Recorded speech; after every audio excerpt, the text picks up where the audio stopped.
Well, welcome to another episode of Two Old Geeks Talking. Now on the World Wide Web. Hey, welcome back to Two Old Geeks Talking. I'm Rob. I'm Trace. And today we are talking about some of the most powerful items in comic books. Okay. Okay. All right.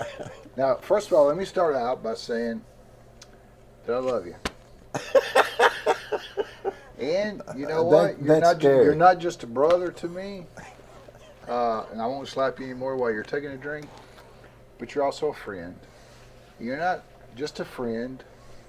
You're my best friend. Okay, cool. But when you said you wanted to talk about overpowered items right in comics, I was thinking, where in the world did he pull that topic out of? I mean, how do you even come up with that? I mean, just like, you know what am I going to talk about next time? How about overpowered weapons, overpowered items in comic books? So I actually started off in fantasy, but that covers movies, video games, I mean, all kinds of things. So I narrowed it down to just comic books because I'm sitting here thinking we could do overpowered weapons in movies, overpowered weapons in video games. Did you just like wake up in the middle of the night in a cold sweat and just be like, overpowered weapons in comic books?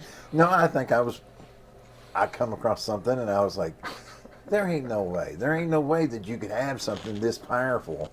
Yeah. And it not just be overpowered. Nobody could defeat it. Nobody could ever do anything around it or with it. Okay. Well, since you told me, I picked out 3. Oh, okay. Chances are they're not the 3 you picked out. So you start. I picked out way more than 3. Well, I only picked out 3, so you can do one, I'll do one, and then when I run out, it'll be all you, brother. Okay, so we'll just start. First one I come out with, and this isn't in order of what I think is most powerful or which ones I think is most weak.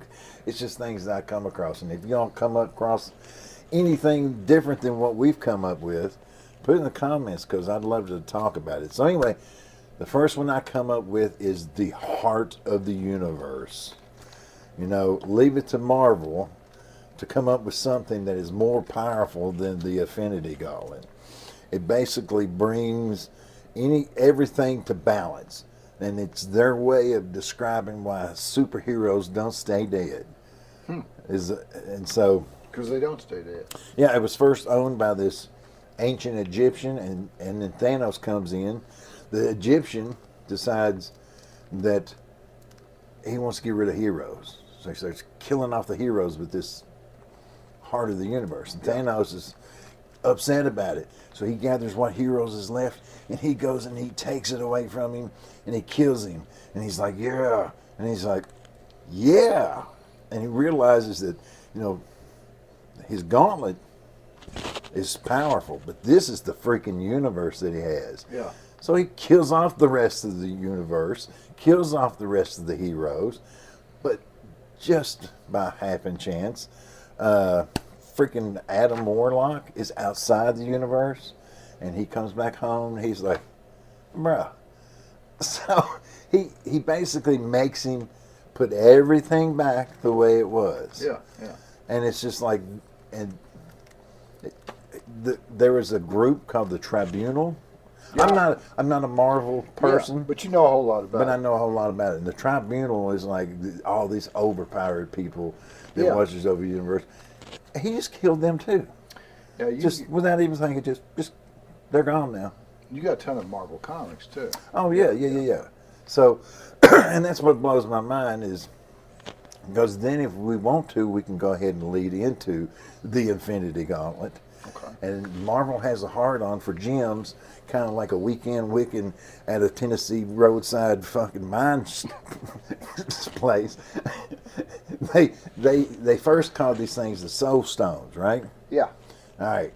So then, and there's guardians, like these major freaking guardians that's watching over these Soul Stones. There's the champion watching the power gem, and there's the runner watching the Space Gem, and the gardener watching the Soul Gem, and it goes on and it goes on. But Thanos has no problem just walking in there, just taking them out right and left, right? Yeah. Until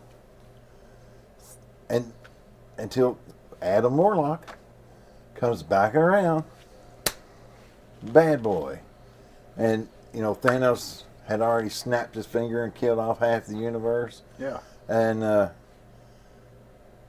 I'm sitting here thinking, are these powerful weapons, or are these people the most powerful? Because Thanos, nobody could stop him. Right. But then Adam Warlock comes in and just kind of makes him just straighten crap out like a big brother, like you used to do. Make you pick that crap up, quit that stuff, quit shoving your stuff under the bed, get your shit together. The thing about like overpowered characters or overpowered items, they make the beginning of the story awesome. But the thing is to challenge that character or to challenge that item. I mean, it makes it tough on the writer. When you got a guy with the Infinity Gauntlet, for instance, Right. It's hard to write when he has all that power at his fingertips. It's hard to write a story where he gets defeated in a believable manner. So Yeah. that makes it tough. Well, how about you? You said you got 3. I'll let you just Okay. tell out one of yours. All right. Now. Let's see. I'm going to break out mine because you said I was a Marvel guy. Marvel Encyclopedia. All righty. Now you got to be a real geek to have that. I got a Marvel one and a DC one. Okay. But I think all mine right. might be outdated. So you've heard of She-Hulk? Yeah. You sir heard of She-Hulk? She-Hulk? Yeah. Yeah. So She-Hulk and Jennifer Walters. I was confused by your Yeah. bookmarkers. Yeah. Which reminds me, we're almost at 700 subscribers. Nice. We do. We're going to give away some comics Noise. and a $100 Visa gift card. So if you're not subscribed, please do. But yeah, I was just using that as a bookmarker. So She-Hulk. So this is what they're going to be singing. Just going to put they're singing. So I say She-Hulk's massage wand would have to be one of the most powerful items in my comics. Because you God. got to think about it, how much grip she has, and I'm not just talking about her hands. So it would have to be made out of like Wolverine's adamantium, or it could be made out of, say, Captain America's shield is made of vibranium. That's probably Yeah, right. yeah. So I'd say that's probably it. So I'd say She-Hulk's massage wand is one of the most powerful items in comic books. All right, so that's my first one. I'm afraid for that. We're going to save the other 2. Let me throw a couple Okay. more of mine out there. All right, okay. Woo-ha! All right. Okay, so DC isn't much better. Yeah. Good Lord, I think you got me red-faced here. Oh, so DC came up with this thing called the Miracle Machine. Mm-hmm.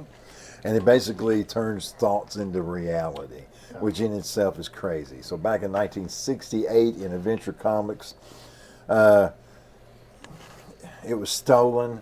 Brainiac 5 stole it to try to stop Darkseid from destroying the universe. And what does he do with it? Now, Brainiac 5 is a good guy in this one. Like, he's a futuristic Brainiac. Yeah. He's not like the Brainiac you're probably thinking of. And so he gives it to Superman, Okay. the Boy Scout, and says, okay, fix this. And so here's what Superman does. Superman wishes for a happy ending and for the Earth, for a happy ending for the Earth and for the universe to live without Darkseid. Okay, so everything straightens out. So, I have to pay for my happy ending. Yeah. I can't just pull out Yeah. a miracle machine Yeah. and wish for one. Yeah. That is so crazy. Okay, I wish for a happy ending. I don't know a universe without Darkseid.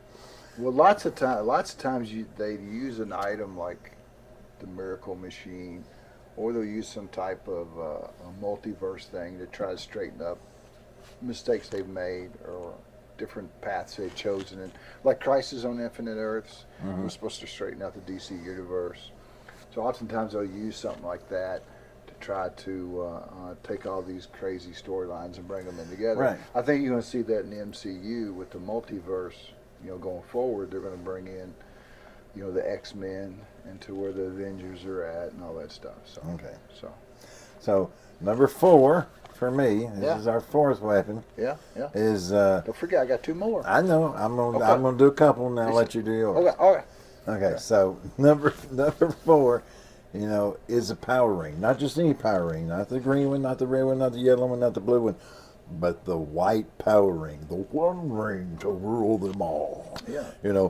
So it has the power of all the other color spectrums, and it has the ability to control the life equation. You know what that is in DC comic books? No, you're the DC guy. Okay, so basically with the life equation, you can create life. You have control over Oh, life. yeah, well, I've done that before. Yeah, right? So, and you didn't need a white ring, did you? No, I didn't need no white ring. No.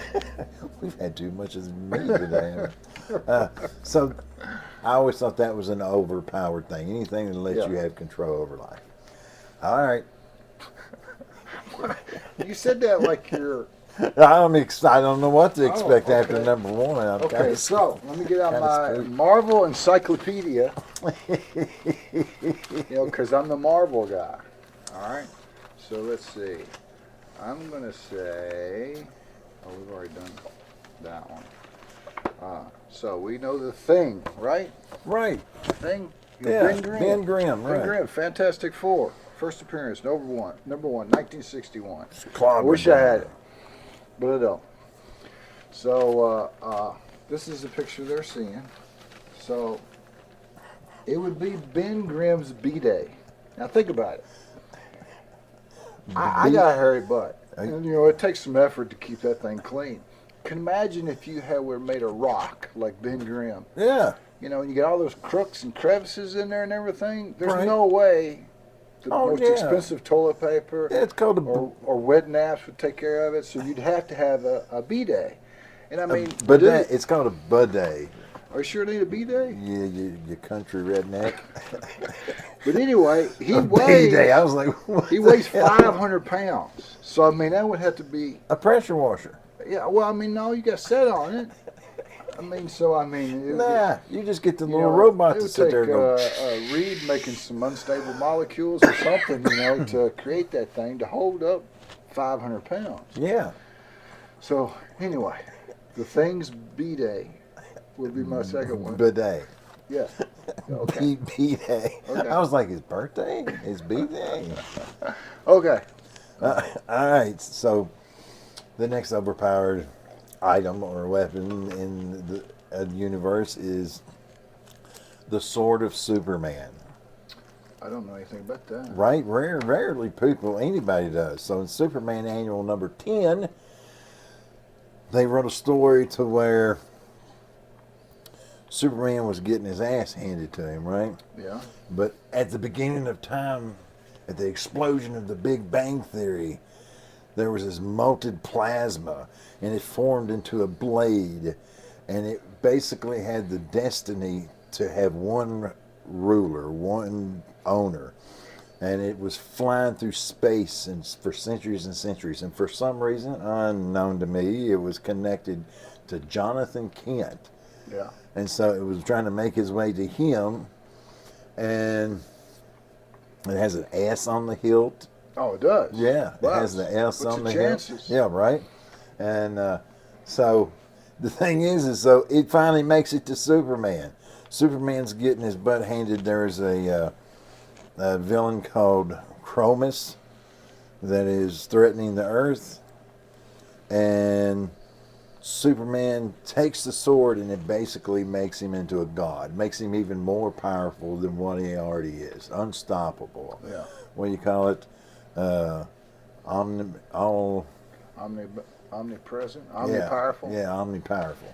Yeah. And because he's such a good guy, and he rejects the power, he rejects What a swell dude. the gift, and it dissolves back into space except for the hilt, and he sends that hurling through space. Now this thing has been traveling since the beginning of time, the beginning of the universe. Yeah.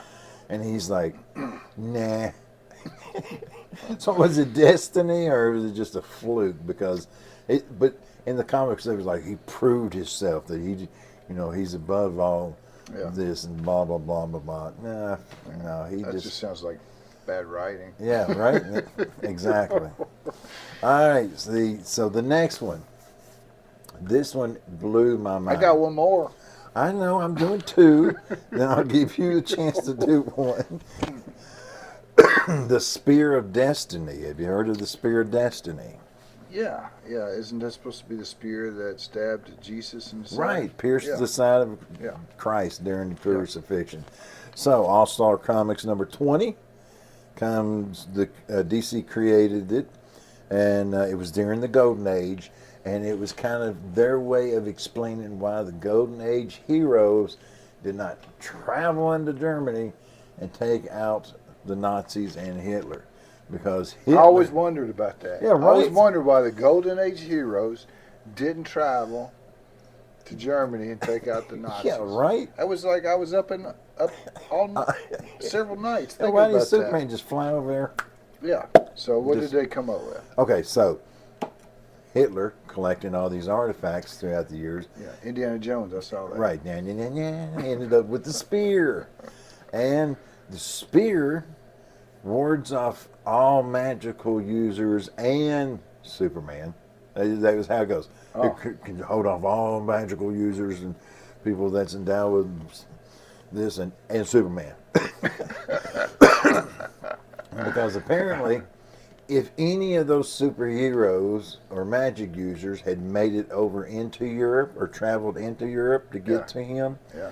the spear would have caused them to become basically mindless zombies under the control of Hitler. So they were basically like, hey, we'd like to go in this, Yes. but we can't because, we don't want to become zombies and a bigger part of the problem. So you all handle it. Yeah. So that was the way they rode off. But Yeah. it was so powerful that nobody could get near him. Wow. Yep. Did it ever show up again? Do you know, like in the other issues? I don't know. Yeah. Okay. I'm sure it has. Go ahead. Okay. All right. Did I show you my Marvel encyclopedia? Look how thick I that think is. I've Feel seen how it. heavy it is. Yeah. Yeah, that's that's got a lot some of girth. useless information in there. Okay. All right. So you've heard of Bruce Banner, the Incredible Hulk. I have. We're on a Hulk kick this time. Right. So yeah. So anyway, one of the most powerful items in comic is the Hulk's purple shorts, and here's why. Because when he hulks out, he blows his shoes off. Right. He blows his shirt off. Right. If he's got a hat on like yours, blows that hat clean off. Right. Fat head. And then gloves, socks. But those purple shorts, I don't know what they're made out of, but those purple shorts, they're Spandex. yeah, they rip on the bottom. They start out as pants and they rip up, but Right. yeah, they cover his nether regions. So yeah, but whatever they're made out of, that's some tough stuff. That is some tough stuff. That's some tough stuff. Every superhero's costume should be made out of the same purple material. Shorts. Just purple Yes. across the board. Yes. Does he still wear purple to this day? I think he's had other pants. But he's pretty much known for purple shorts. Purple pants. Purple wonder pants. if- They turn into shorts. Is purple on the opposite of the color wheel, color spectrum with the green? I don't know. Yeah, I'm just trying to figure out why they chose purple. I don't know. I'd just kind of it made him pop. Those. Because I'll be honest with you. What was those purple pants I'll be them old 60 people years used to old wear in this the year, and I've 70s? never ever owned a pair of purple pants. Have you? I don't think I've ever But owned if you purple ever pants. bought a pair of purple pants, you probably never have to buy another pair. As a kid, I had a pair of maroon 'Cause corduroys. Because you never. I bet you started a lot of wildfires. Oh, from them bro. rubbing You together. could hear me coming. All right, so that's all I got, man. It's all from now. It's all on you now. Now we all can go. Okay. All right, so the next overpowered weapon or item in comic books is the Destroyer armor. Now, you've heard of? I know you've heard of that. You're Thor. Marvel, Yeah, right? yeah. Okay, so it has the power of Mjolnir, but it can also shoot blast, right? So Yeah. Odin created this to basically protect Asgard. And it is so powerful that no one can hardly even wear this thing. I mean, because it'll literally drive you mad. You have to have super strong will. So they've conveniently made it remote control. Beep, beep, beep, beep, beep, Oh, beep. yeah. Yeah, so you can Yeah. fight off enemies from afar by remote control. So That'd be fun. yeah, right. So, and But it's taken out people like Odin's Thor. wore it before, It's right? taken it. Yes, Yeah, Odin's yeah, wore it. I yeah. think Thor's had it on once. But it They took had to out the build Hulk. Marvel Legends had to build a figure years ago. Mm-hmm. And it was the Destroyer. I thought that'd be The cool. story armor. Yeah. I think it even came with an Odin's head, And didn't you know, in that first Thor movie, they had the Destroyer armor in there, and I thought they did a great job on it. So, it? I think they did too. Look dead on it. yeah. Yep. So the eighth thing is the Helm of Fate, The Helm of Fate. also known as the helmet of Dr. Fate. from the god of order Naboo. Right, Dr. Fate's helmet. Gesundheit. Right. What? Gesundheit. So let's see. It was created by the god of order Naboo. The wearer ends up getting vast knowledge of all magical things. Let's see. Comes in direct contact with Naboo himself, which he can control you, but you can't control him. Let's see. It That's where grants. Queen Amidala's from, Naboo, right? Yeah. Sure. Let's see. Let's see. It grants you telekinesis, flights, super strength, telepathic abilities, intangibility, super speed, and intense intelligence or enhanced intelligence. So, the Helm of Naboo, which I'd like to do an episode of Dr. Fate. If y'all think that's something you want to hear, let me know. Well, if it's something you want to do, that's what's most important. Oh. But I mean, the thing, if you're doing something you don't like, like a topic you don't like, then it sucks because you don't like it. So yeah, you I wanna do like all something. things geeky, so we can Yeah. go on for this until. And the thing is, like we play Dungeons and Dragons, and currently I'm the dungeon master.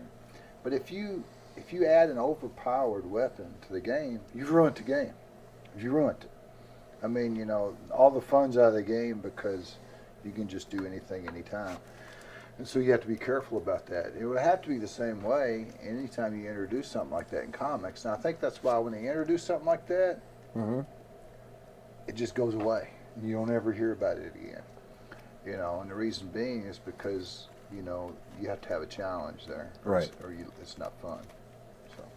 So, number 9. Number 9. It's called the All Black, also known as the Necro Sword. Have you heard of that one? Mm-hmm. It was Must actually be DC. no, it's actually Marvel. What? What?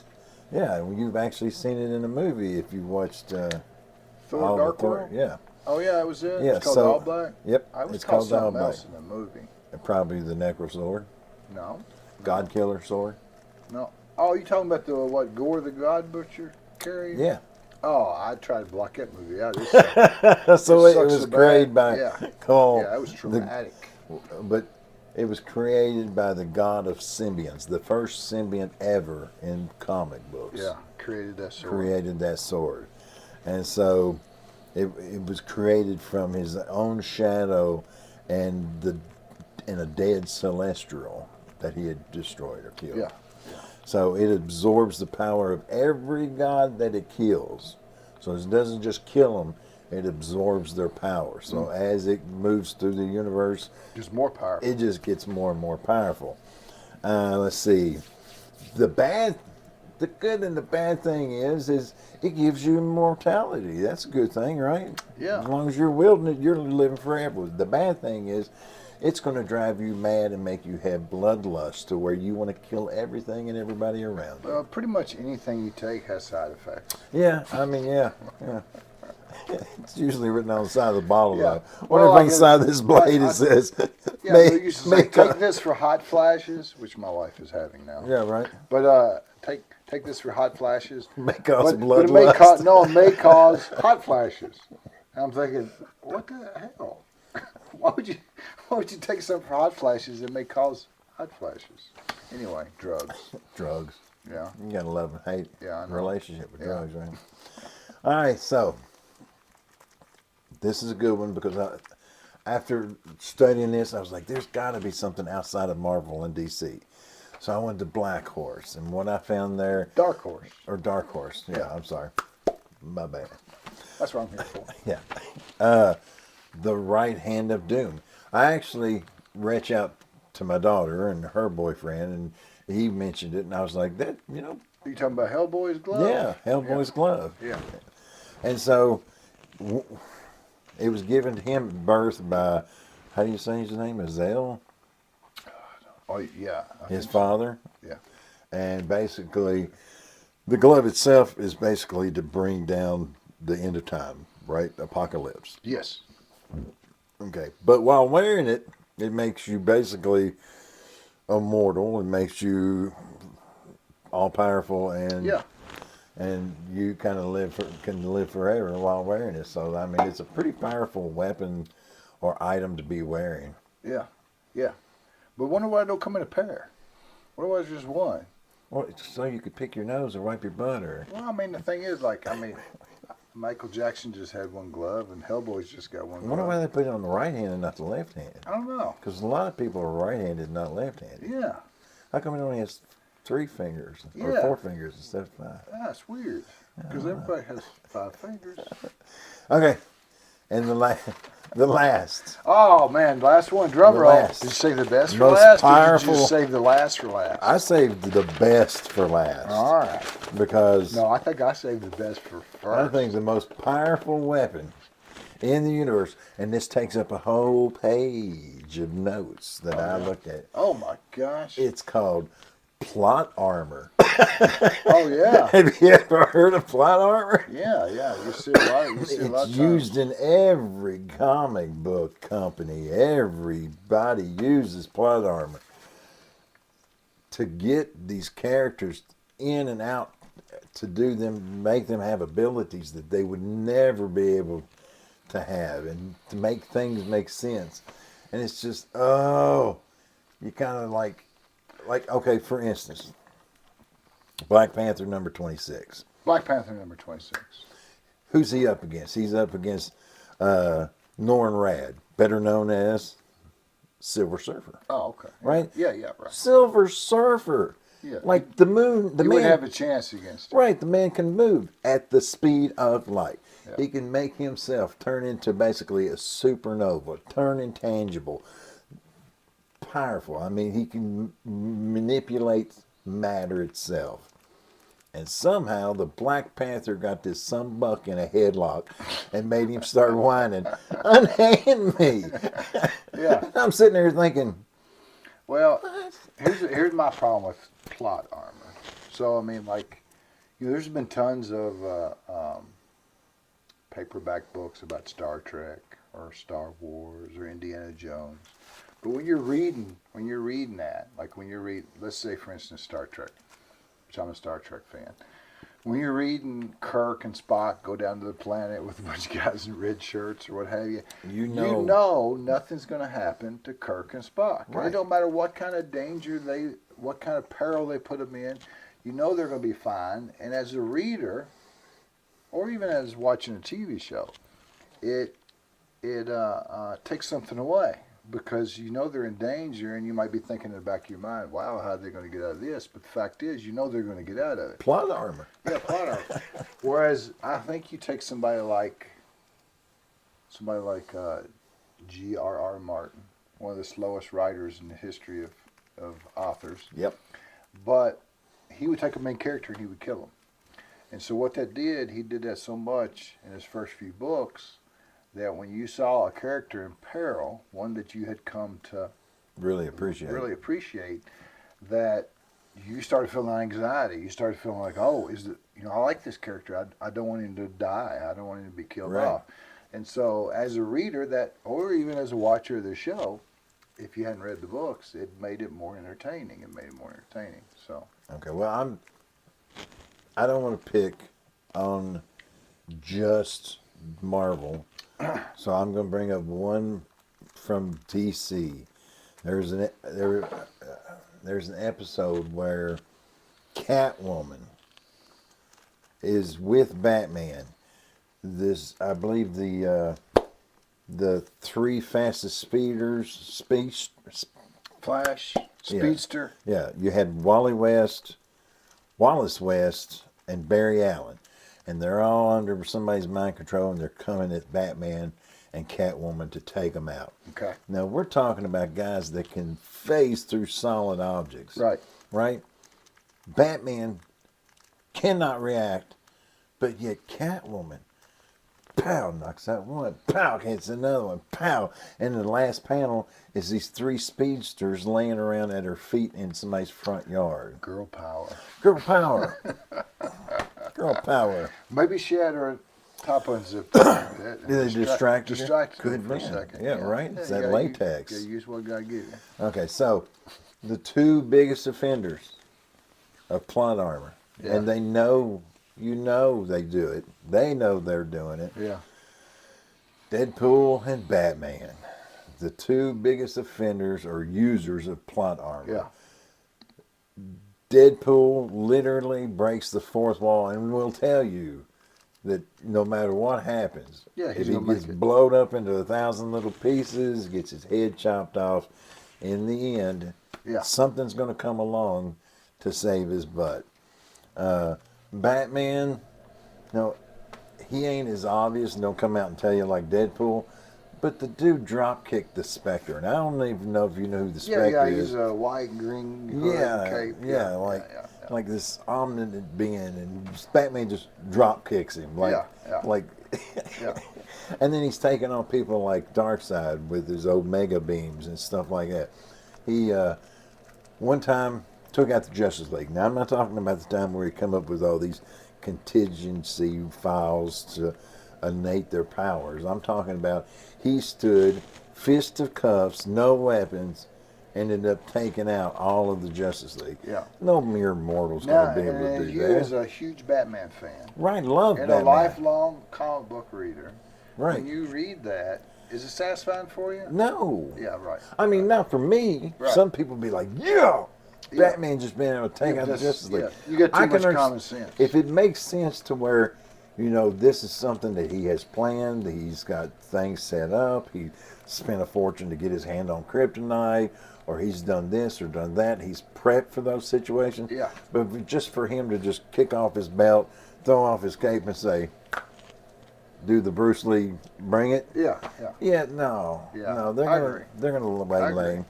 It's bad writing. There was this. There's too many overpowered. You take an overpowered character, like say for instance Rey in the Star Wars sequel trilogy. She never struggled. I mean, everything she did incredible, and so that's a boring character. There's no character growth in that, and so people don't root for that character. As a matter of fact, even in life, if you portray yourself as, I don't make mistakes. Everybody else does. People long for you to fall off that pedestal. Right. Well, I've always wondered, this is just something we're pulling out of our ass. Somebody like Domino, who has nothing but luck. Yes. I never really could get into that character because no matter what happened, something was going to negate what was happening to prevent her from any damage. Right. And it just kind of took me away from that character. Like, it don't matter that this person's over here suffering. She's going to come in and a banana peel's going to cause them to fly out the window or something like that. Right. But, just to say, how did you end up taking out the Justice League? And you can't just sit there and just say, "'Cause I'm Batman." that don't work for me. But that's my opinion. This is what I thought just some of the most powerful items or weapons in comic books were. You made that topic more interesting than I thought you could. And I tried to you made it a little entertaining. Add my special ingredient. And if you enjoyed this, hey, maybe we can do powerful items and weapons in movies or video games or fantasy books or something like that. It's your topic. It ain't one old geek talking. It's two old geeks Well, talking. I know, but no, it's all of us talking Yeah, together. yeah. So, I mean, right? if that's what you want to do, that's fine. All right. So, I have something for you. There Oh. you go.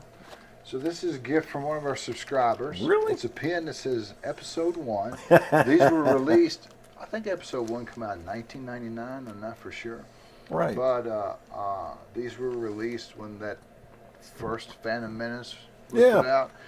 And so she gave us two, one for me and one for you. Carla, thank you very much. Thank you, Carla. I'm actually going to put mine right here on the side of my hat. I appreciate that. And we appreciate you watching. We appreciate you liking.